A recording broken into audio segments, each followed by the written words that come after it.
নমস্কার, সবাইকে ওয়েলকাম আমার ইউটিউব চ্যানেলে।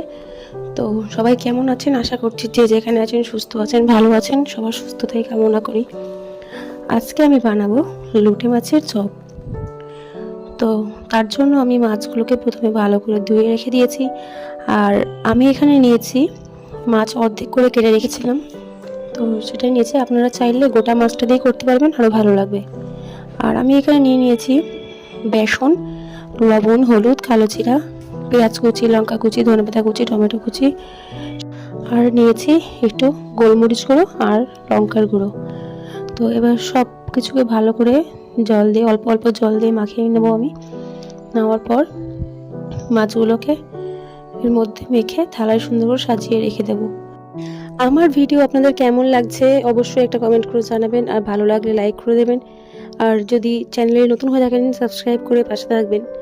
আমরা হয়তো অনেকেই ভাবি যে এই মাছটা দিয়ে চপ বানানো খুব কঠিন কাজ। আমি বলবো একেবারেই না।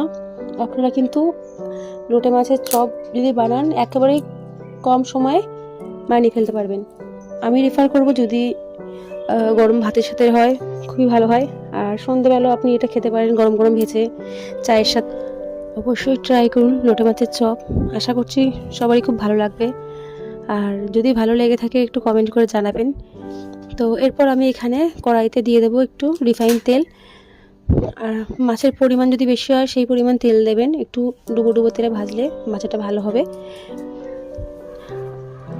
তো এদিকে আমি ভেজে নিয়েছি। প্রথম দিকে আমার একটু লবণ আর বেসন কম হয়ে গিয়েছিল, তো আমি পরে আবার পরিমাণ মতো লবণ আর একটু বেসন দিয়ে সবগুলোকে ভেজে নিয়েছি। তো আমাদের তো খুবই ভালো লেগেছে, আপনারা অবশ্যই ট্রাই করবেন। দেখা হচ্ছে পরে একটি ভিডিওতে, ততক্ষণের জন্য সবাই ভালো থাকবেন। ধন্যবাদ।